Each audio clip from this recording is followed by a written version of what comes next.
7ನೇ ತರಗತಿ ಕನ್ನಡ ಪೂರಕ ಪಾಠ 3 ಸಾವಿತ್ರಿಬಾಯಿ ಫುಲೆ ಪ್ರಶ್ನೋತ್ತರಗಳು. ಕೊಟ್ಟಿರುವ ಪ್ರಶ್ನೆಗಳಿಗೆ ಒಂದು ವಾಕ್ಯದಲ್ಲಿ ಉತ್ತರಿಸಿ.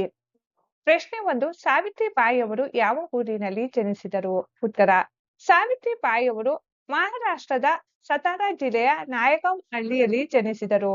ಪ್ರಶ್ನೆ 2 ಸಾವಿತ್ರಿಬಾಯಿಯವರ ಮೊದಲ ಗುರು ಯಾರಾಗಿದ್ದರು? ಉತ್ತರ ಸಾವಿತ್ರಿಬಾಯಿಯವರ ಮೊದಲ ಗುರು ಅವರ ಗಂಡ ಜ್ಯೋತಿಬಾ ಫುಲೆಯವರಾಗಿದ್ದರು.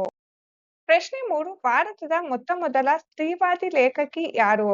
ಉತ್ತರ ಭಾರತದ ಮೊದಲ ಸ್ತ್ರೀವಾದಿ ಲೇಖಕಿ ತಾರಾಬಾಯಿ ಸಿಂಧೆ.